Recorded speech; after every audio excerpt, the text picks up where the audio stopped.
Hey, what's going on, guys? We got a special guest today. We have the CEO of Catalyst Consulting, a digital marketing agency, Chris Roche. Chris, how are we doing today? Good, man. Good. Thank you for having me. Looking forward to this. Yeah, we're excited to have you here on the Clockedin podcast. So I know you have an interesting story. So where does your story start? I know it was over the pond. Yeah. You came So over to yeah, the US. originally from England. Most people here think it's Australia. I have no idea why. I think it's just a misconception with the accent. But yeah, originally from England, born and raised in Manchester, and I've lived in the States now for going on 9 years. And now I'm married and living in Wisconsin. Wow. Isn't that everyone's dream? Yeah. Um, so I understand that you came to the US for college, right? Originally, yeah. So I originally came over to play college soccer. So I was growing up in Manchester and at a point where I wasn't good enough to go professional in England to play soccer. And I was at a point where I Yeah. didn't want to really finish playing and I wanted to continue on playing at a high enough level. And in England, there isn't really that option to continue playing unless you are going to go professional. And the university system there just isn't the same for the athletic side of it. So one of my friends who was actually older than me, he was currently playing in Mississippi at the time, connected with him, asked how it kind of the process of how he ended up coming over and playing America. I got connected with a recruit in England and then got connected with a college coach here in the States in Wisconsin, who was originally from Northern Ireland.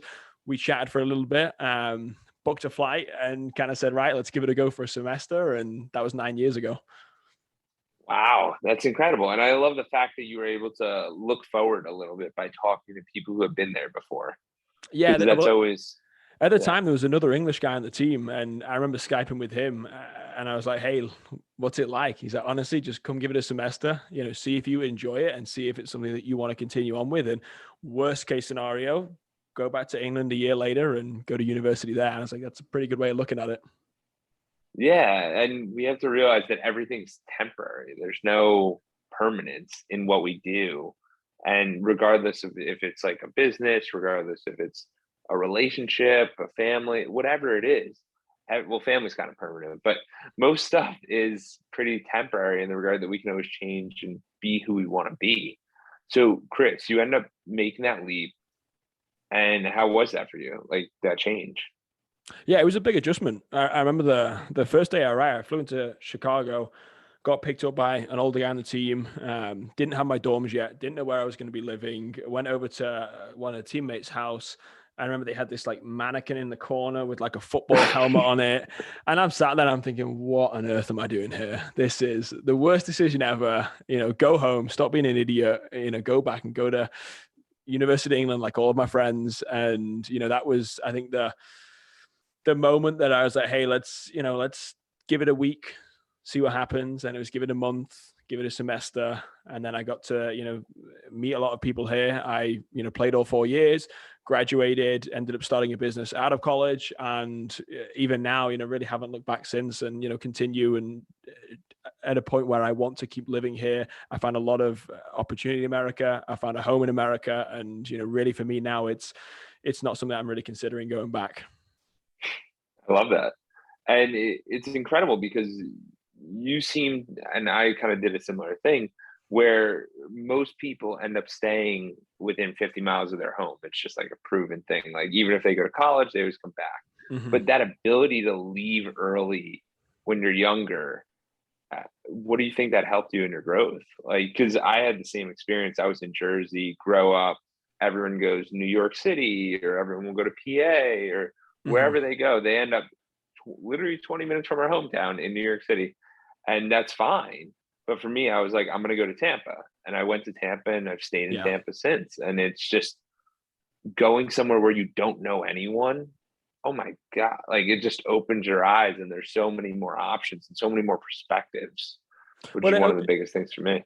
it opens your eyes, but it also forces you to, I think, grow up very quickly. It forces you to put yourself out there to make friends and meet people. I remember being a freshman and not being jealous, but thinking, right, all these guys that I knew, they all had high school friends. They had friends that they played on college soccer teams. They had these existing networks. And as someone now that, preaches so much about the ability and the power of networking and, making relationships, it is interesting for me looking back now, knowing that I literally didn't know a single person in this country when I first came here 9 years ago, and having built that up now to the point where, I do know a lot of businesses. I work with a lot of great companies, a lot of great clients that I'm, currently running the ads for. And having built that up, I think that's something that you learn when you step outside of your comfort zone. And I don't think I think if I hadn't made that switch, I would have struggled later on to be as confident. And for me, it almost changed the makeup of who I am. Oh, absolutely. I completely agree with that. And let's just kind of go into post college. When you were leaving college, was your idea to, because most of the normal people are like, hey, let's go get a job. Let's go down this path. And I I know you definitely did something a had little different. Yeah, I definitely had the thought of, hey, go and get a job. Part of it for me was also I had a visa to worry about. I was going onto a work visa. For me, do I need to get a job in order to stay here to be able to work on my visa? What kind of company is going to sponsor me for my work visa? I remember going to career fairs at university and like other marketing agencies. I was like, hey, I'd love to come work for you. I'd run this. I already had all these little side hustles I was doing with marketing. And they're like, yeah, but that's great, but we're not going to sponsor you. So good luck. I remember thinking that's such a dumb way of looking at it. I was like, I'm a great candidate for this. Like, why not, take a chance on me? And a lot of companies weren't willing to do that. And I realized that in my junior year. And at that point, I was like, right, I need to make a change here, or I need to figure out what I'm going to do, because nobody's going to hire me right now. Nobody wants to take that risk on me. So I'm going to have to go back to England. At that point, I started my business. The first company I started was a SaaS company that helped athletes get recruited for college soccer. And it was originally started to help international students coming over to America. The system is very simple when it comes down to it, but there's a lot of ambiguity that's talked about with, recruiting internationally. There's a lot of, in my opinion, just bullshit that goes on with it, where people try and make money from, the lack of knowledge. And I was trying to provide a transparency with that as I started to grow that company. I realized that actually there was a much greater need, even domestically, in the fact that kids were going to play college athletics 50 miles, 100 miles down the road, but they were paying recruiters thousands of dollars to get connected with that college coach, because again, there was this lack of transparency and this pay to play model. So my whole goal was to democratize the way that athletic recruiting was being done. And that's when I started Recruit Shoot. And I ran that for a number of years. We worked with clients all over the country. I predominantly focused on soccer domestically, and I did have some international partners as well. And then exited that company, or the majority share in that company, a couple of years ago, before I moved on to kind of that next project. Yeah, and I actually played at the University of Tampa lacrosse my freshman year, and I can definitely attest to that experience of going through the processes. Oh, colleges will like this, colleges will like this, and you go, no one knows anything. So Yeah. to provide that helping arm of, hey, we're not gonna take, we're not doing this, we're gonna help you here, is massive. So when you were doing that, it was just the transition of graduation time came, and it was just the next step is to just keep working on it because it was getting so much momentum. Yeah, I wanted to go all in. So I was at a point where I didn't need a lot to live. I lived in a small town, and I could go all in on it. And I was working every cash in hand job I could find to, to support myself and pay rent at the end of the day. And I hustled for 2 years straight and didn't pay myself from the company, and continue to grow the company as much as I can, and reinvest and travel around and make sales. And then we raised some capital, then we raised some more capital. And, that for me was a real breakthrough, but it was just a lot of hard work and a lot of sleepless nights. And that's when, when I talk with clients now who have raised money or going through that entrepreneurial grind, I know it. I've lived it. I've done that and been there. And it is a grind. And for me, that was almost that rite of passage now to be able to, work with so many great entrepreneurs, because I know what they've been through when I'm now consulting with them on how to scale even further past where I got to. Yeah, it's so true because that initial part is what breaks or makes a lot of people. And I love the fact that you are like, I did part-time work. I had to find money that I need to pay for things. Like there's so many people that are, mom and dad just will pay their bills. And it's like, that's not how the world works. Like, you got to be able to support yourself and lower your means or raise that or figure out some way that it's all going to work out. But it's not easy, and that's why it's so awesome, the experience you had with that. Yeah, it was, and it was, again, it was a learning curve with that, because I was getting up and I was going to, I had a co-working space, which was just me by myself with nobody else there. I eventually had some free interns that I brought on, but I was at a point where I was getting up at 7 a.m. every morning, going to the co-working space in a full suit as well. Because for me at the time, like, that was the mentality I had, was that I had to dress well to feel like I was doing something important. And I think that was probably a little bit of the kind of Englishness in me, was just like, hey, like, you've got to, stiff up a lip and you've got to look the part. So I was going to this co-working space in the middle of this tiny town in Wisconsin, 7 a.m., 7:30, I would get there. I would work from then pretty much straight until about 3:45.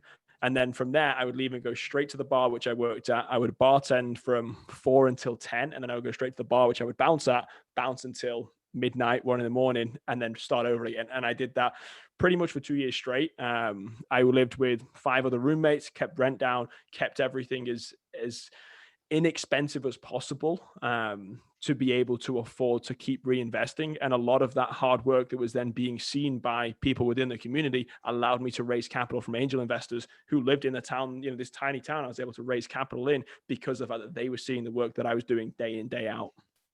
Oh, wow. And that's the coolest part, is that you were not letting up and people got to see that opportunity. So what was your approach to actually raising money? Not saying that this whole topic is going to be around raising money, but I know there's always people looking and they're always interested in how that dynamic works. So for you, it sounded, yeah. Yeah, I mean, raising money first and foremost it's a game, and I know clients now that have raised, or some of my clients have raised millions of dollars, and I never got to the point where I raised seven figures. I was always raising 6 figures, but it's a game. I mean, it's finding investors, it's finding people that are either gonna back the jockey, not the horse. And that's where, again, back the entrepreneur is the expression that a lot of early stage angel investors will use. So for me, it was showing that credibility of, I'm not going to let up, and I'm generating revenue and I'm profitable from day one, because of the fact that I'm not taking any money for myself. I'm being very lean with everything. I'm scrapping everything I can do to make this company work. So imagine what I could do now with 6 figures to be able to go out and scale a team and go and acquire customers and travel around and put on and be at these conventions and run these advertisements. That was kind of my mentality with that. But it ultimately came down to personal relations. And once you get your first investor, once you get a lead investor, it's a lot easier to raise capital from there, because you have that little bit more validation with that. And I was also going to pitch competition after pitch competition in the Midwest, and just hustling for $5,000, pitch competition, $10,000 pitch competitions. And then I got to a point where I was like, hey, I'm going to go out West. I'm going to go to LA and I'm going to try and raise capital there as well, which ultimately for me wasn't as successful. I had more success in the Midwest, which eventually, led us back to come in, moving back here a couple of years ago. Yeah. Wow. It's an incredible story. So you ended up going out to LA. How long were you there for?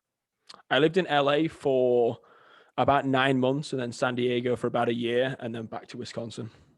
Just on the quest of trying to raise money, or Originally, it just was trying to do extra? no. Originally it was to raise money, and then when I exited Recruit Shoot, the company that I worked with, a couple of their co-founders were down in San Diego, so I ended up moving closer to them, basically. And then, I was married at the time. I just got married, and my wife's family's all from Wisconsin, and just that appeal of being closer to family and having that stronger network was something that we both, really wanted. And we moved back here about 2 years ago now, and then we bought a house here about 7 or 8 months ago. Oh, congratulations. I Thanks. know it's the real estate's a nightmare, but it's Oh, it's nuts right now. Yeah, we bought it at the worst time. Hopefully we make money at some point on it. no, but it's just amazing when you're like, okay, I got this. I know what my payment is. It's kind of nice. It's a good feeling. We locked in a very good 30-year rate, was the saving grace of when we bought the home. Exactly. Yeah. So what were you doing? What was the thing with the co-founders? What was that? That was with Yes. you were. Yeah, that was a software development agency.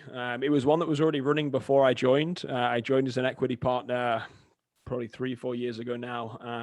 And yeah, we scaled it from a couple 100,000 to, doing multiple 7 figures a year. It was a really steep learning curve for me. I was not a developer. I'm still not a developer. So that was a steep learning curve in just being able to sell something that I truly didn't understand for a while. I now obviously, do, but it took me a couple of months to get to the point where I felt comfortable being able to sell that.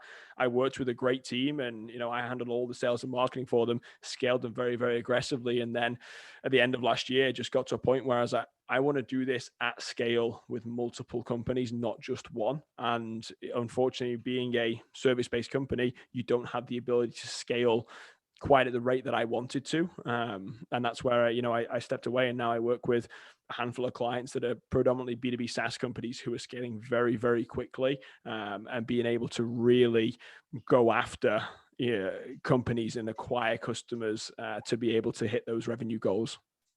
Yeah, that's incredible. And Catalyst, so you do all the marketing. It's digital marketing agency, correct? It is, yeah. It's a revenue and pipeline growth digital marketing agency. Okay, awesome. And how did you? I know you made the jump because you wanted to do your basically have your project again and help a lot of different companies at the same time. But what allows you to target customers? Like, what is your approach to get? Because I know when we talked earlier, you mentioned, hey, we're not going for, because you don't niche out, right? You try to keep it very.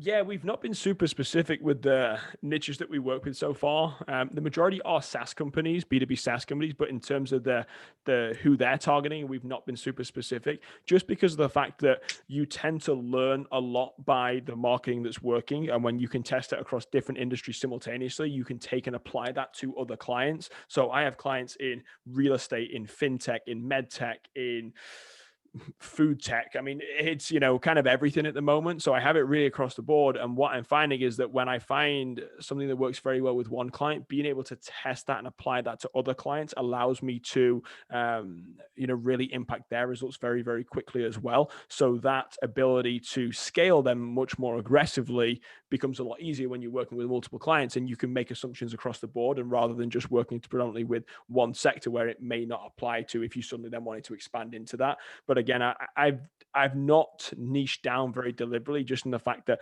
I don't know who my ideal client is right now. A lot of it has been inbound, a lot of it has been word of mouth and referral, and it tends to have really focused around B2B SaaS companies that have just raised, anywhere from, high six figures to low seven figures is really the majority of the mix of my clients at the moment. And we're at a point where we're helping them figure out how to scale, how to increase ad spend from 10, 15,000 a month to maybe 50, $100,000 a month, because they're not at a point where they've been able to do that effectively. And that is a really fine sweet spot where I'm having a lot of success in the moment, and where I will continue to kind of drill down into that sector.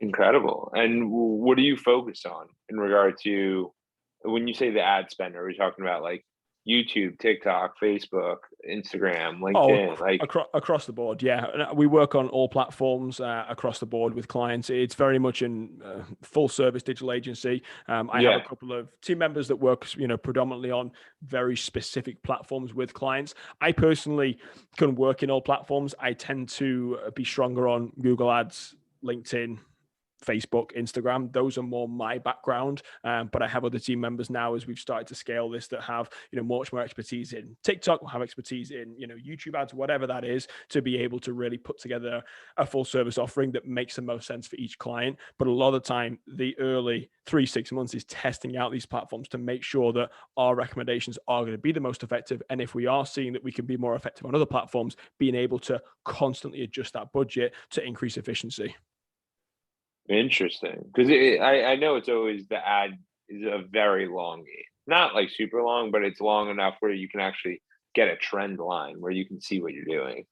Yeah, absolutely. And that's the biggest thing with digital advertising. And when you're looking at testing this out, is looking at digital ads as a long-term investment, especially when you're in the B2B space, where sales cycles can be, anywhere from several weeks to 3 to 6 months on some of my, clients that sell much larger, high ticket, services or products. Yeah. So you have to be in a position where you look at investing in this as a 6 to 12 to really 18-month timeline.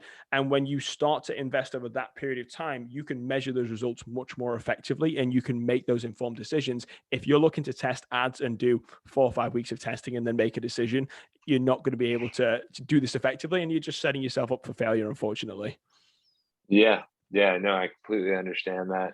So Yeah, go. I would say I'm just going to quickly just change that camera quick. Yeah. No worries, no worries. Yeah. So I mean, it's super interesting because there's just a lot of challenges we face in regard to how we're going to allocate our time, what's the most effective use of our time, and how we should spend this time. So for you, Chris, what did you find? Because obviously you've had a very different experience just going from one startup to a team to another startup of yours.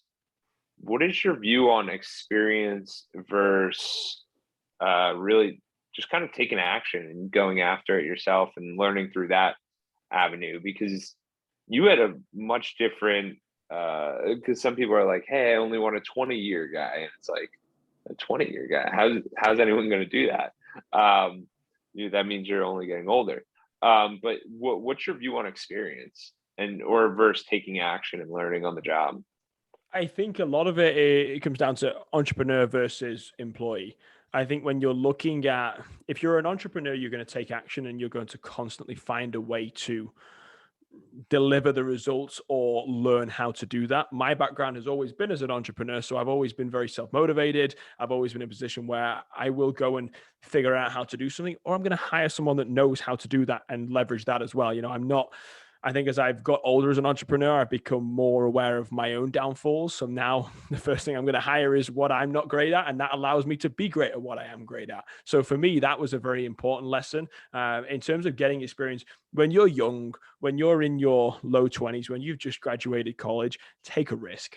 Going to get that job out of college that pays $50,000, $60,000 a year, whatever that is, it sounds great. It might be appealing, but what you can learn by starting a business and failing is always going to be, incrementally, more valuable for you than just going after and going and getting that job. And that's one of the best life decisions that I think I made, is constantly starting businesses. And the other thing is, every business you start, it gets easier. And that's something that I don't think enough entrepreneurs understand, is that attrition of being able to start a business, and where you have perhaps fallen down previously, you just hurdle those obstacles now to the point where now, where I'm on my third business, scaling to, a point where, really we're making multiple, 5 figures a month. It's been a lot easier than it was with my previous company, and a hell of a lot easier it was in my first company. And that's something that I think a lot of entrepreneurs, when they fall down once, don't always have that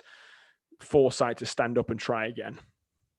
Yeah, you brought up a major point, and this is something I've been pondering a lot. It's that humans are creatures of habits, and these habits that we have, they can be good or bad. But as we consistently do the same thing over and over and over and over again and develop these habits, and basically you're just talking about the habit of resiliency and the habit of kind of knowing the path and continuing into the unknown, because each time you go into the unknown, it's scary at first, but then you can walk backwards and go, I know exactly how to get out of there. Mm-hmm. And it's developing these habits each and every day, and that includes weekends, that includes Friday afternoon, like we're doing right now. It includes the habits of consistently developing yourself so that you're able to become the person you want to be, and that person that's able to provide value and retrieve value. So Absolutely. what do you think about all that? No, I yeah, I agree 100% with it. It's attrition. It's understanding, the fact that every time it is going to get easier with that. It's understanding the way that, you can start to create value with that. And it's all attrition, and you will constantly, to, like you say, get better as you do things over and over again. As a creature of habit, as humans, as you say, I think there is a misconception of that there is always this greater risk of starting a business versus being an employee.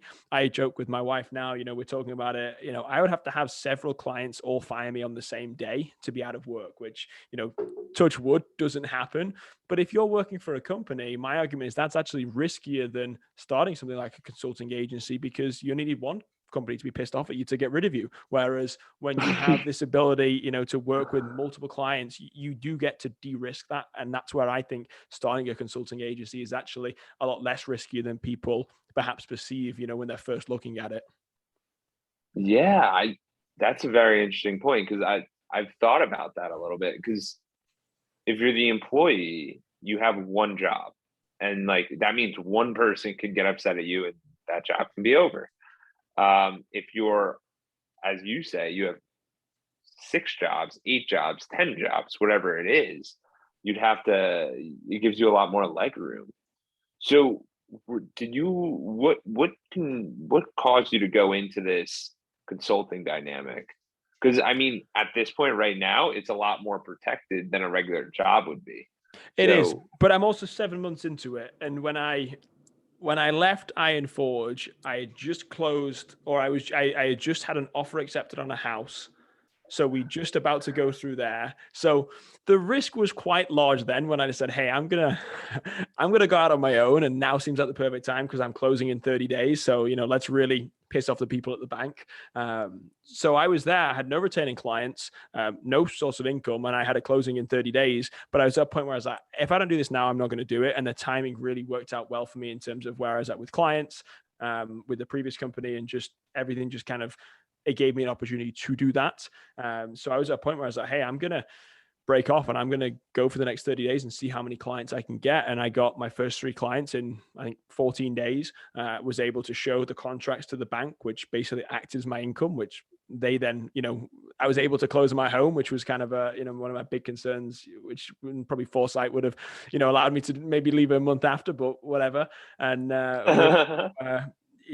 I was able to go and acquire those customers and leverage the networks, leverage the referrals. And then since then, I haven't spent a dollar on my own advertising. I don't have a sales team. Everything is 100% inbound. And the majority of it comes from platforms like LinkedIn, from TikTok, from being on podcasts like this, from clients that, see what I'm about, align with the way that I personally view businesses, and the way to scale those effectively, leveraging paid ads. And that's where, I can have those conversations and find clients very, very effectively because of that. yeah, and a question I had was when you're going to that pivot. So a lot of people have identities. Like you see it a lot with athletes in sports where it's I'm a football player, and then you go and see Tom Brady starting a clothing line. That doesn't make sense. He's a football player. Mm-hmm. But I say that because you've been able to seamlessly jump from different identity to keep changing it. And how do you think about that? I was reflecting on this earlier this week. The way that I'm able to, how I have been able to jump from company to company in terms of starting my own companies very, very effectively and maintain success is because of the relationships and the networks that I build at each stage. And my ability to perform has just got larger, in my opinion. So to be able to, help businesses scale, or be able to recruit talent, or be able to, find customers, has always increased myself as I've gone through these stages.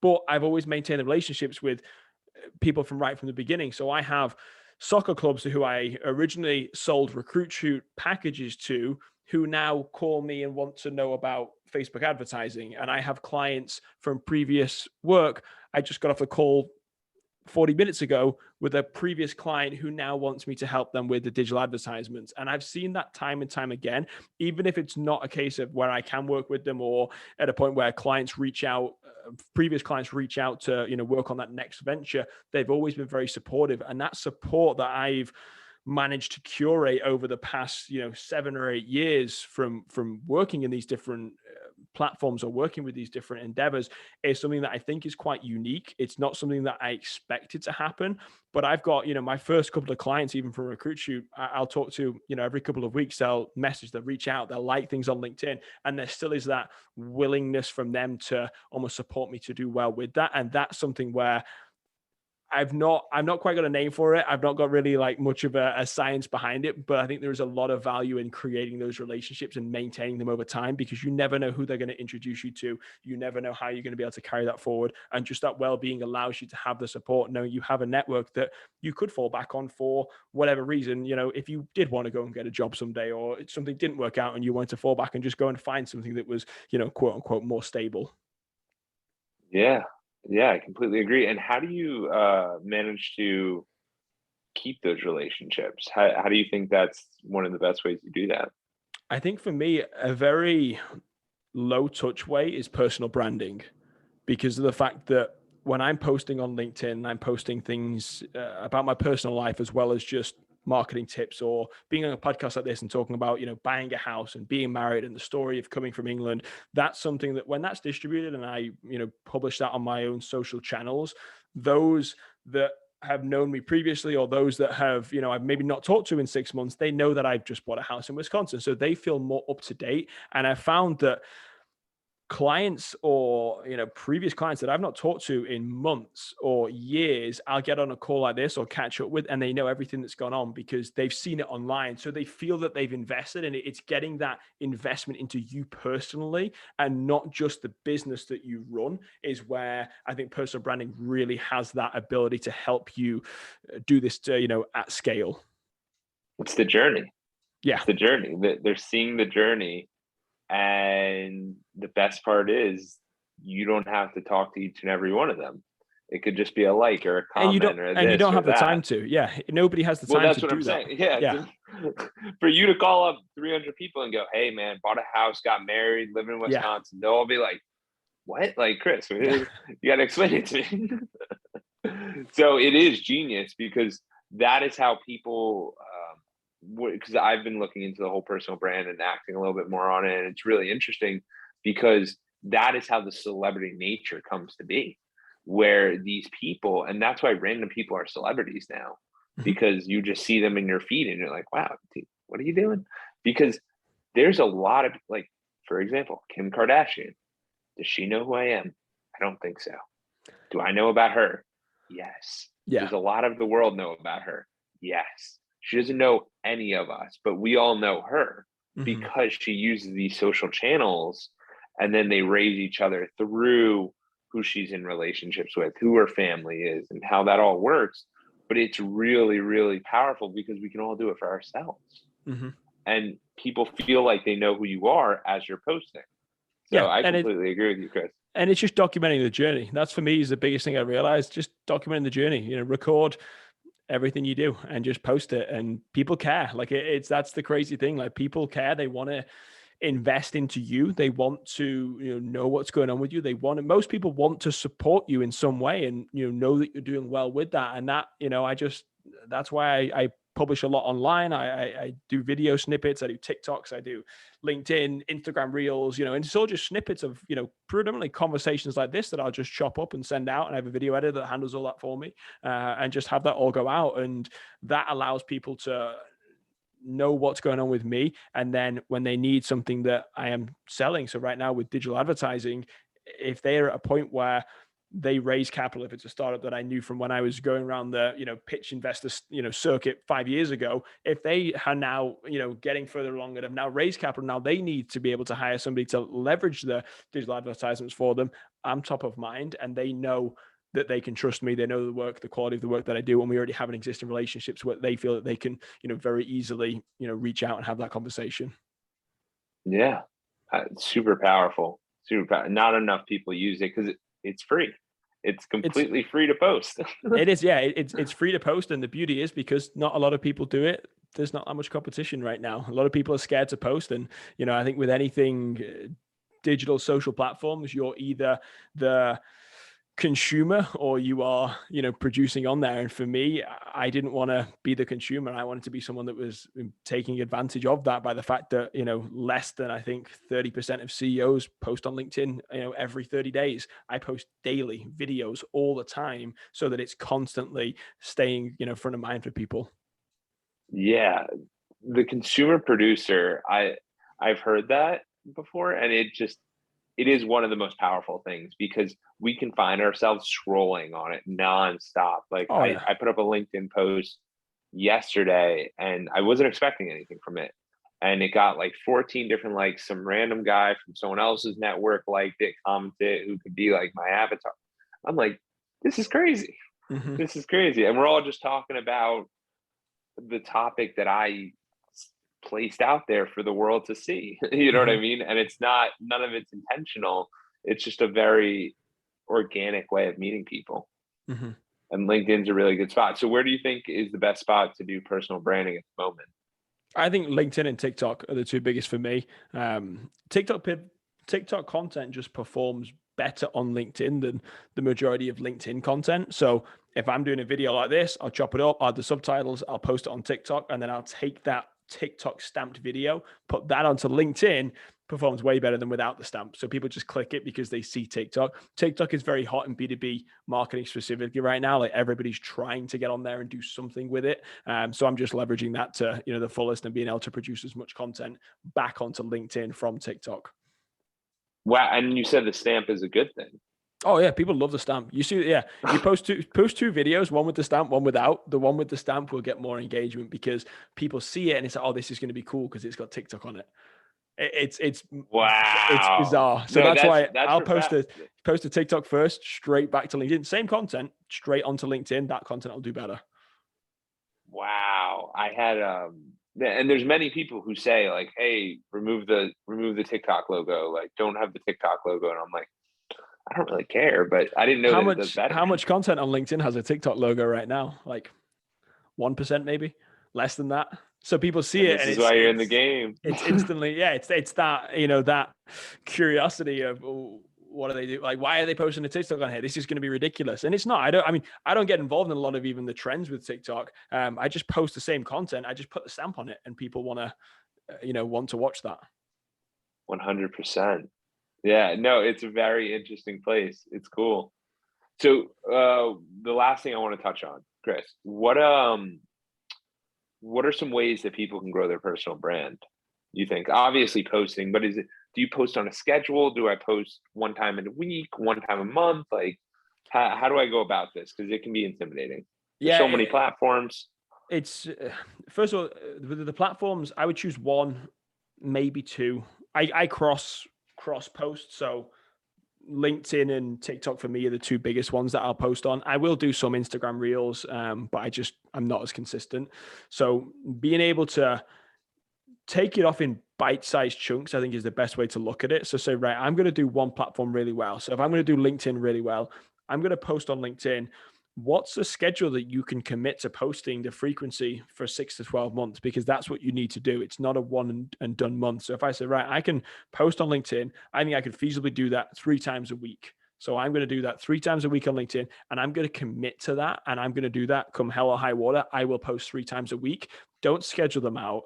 Do it all, have that freshness of what you're thinking. And if you want to do more, that's great. And just get into documenting what's going on in your day, because people find it interesting, and video content performs a lot better than text content. What you'll actually experience, with a lot of, if you do get into specifically LinkedIn's self-branding, if you do a text post on LinkedIn, it's going to get more impressions. But anytime anybody scrolls through it, it's counting as an impression. Whereas the video, it's going to get less views, but then you watch the average view time and it's 10, 15, 20 seconds of a video. So you've got somebody engaged. So they're actually going to consume that content. And that's why I prefer video over text. The majority of what I'll do is video posting. I'll also get into doing the TikTok style subtitles on there. It's engaging. I'm zooming in, I'm zooming out, I'm chopping. I've got different, B-roll coming over it. I've got a lot more invested into the way of producing that video content now. But when you're first starting out, simple subtitles and just videos and just audio quality is one of the most important factors when you are doing this.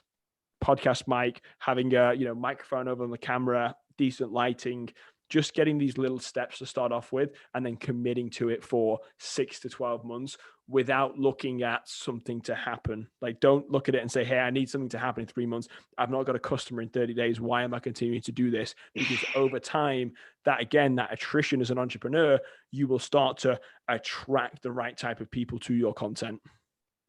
Yeah. Powerful stuff. Chris, where can they find you? Yeah, LinkedIn is the best place to find me. LinkedIn is a great place, just Chris Roche. And I'm sure, on the podcast with this, you can put links and stuff on there as well. Yeah, we'll put it in the show notes for sure. Catalyst Consulting on the website. Feel free to, anyone that's listening to this and has questions on marketing, I do a lot of free consultations just to be able to help companies as well. So feel free to reach out. Happy to sit down. And, I usually do 1 to 2 a week of those for 30-minute slots to be able to not only produce content for myself, but also help businesses as well. So happy to sit down with anybody and run through, if you are looking at investing into paid ads, a way that you may be able to set up a strategy with that, even if it's not necessarily working with a company like Catalyst. And then again, LinkedIn, TikTok, Instagram could be the 3 big ones. Let's make it happen. Awesome. I appreciate the time. Yeah, man, it's a pleasure.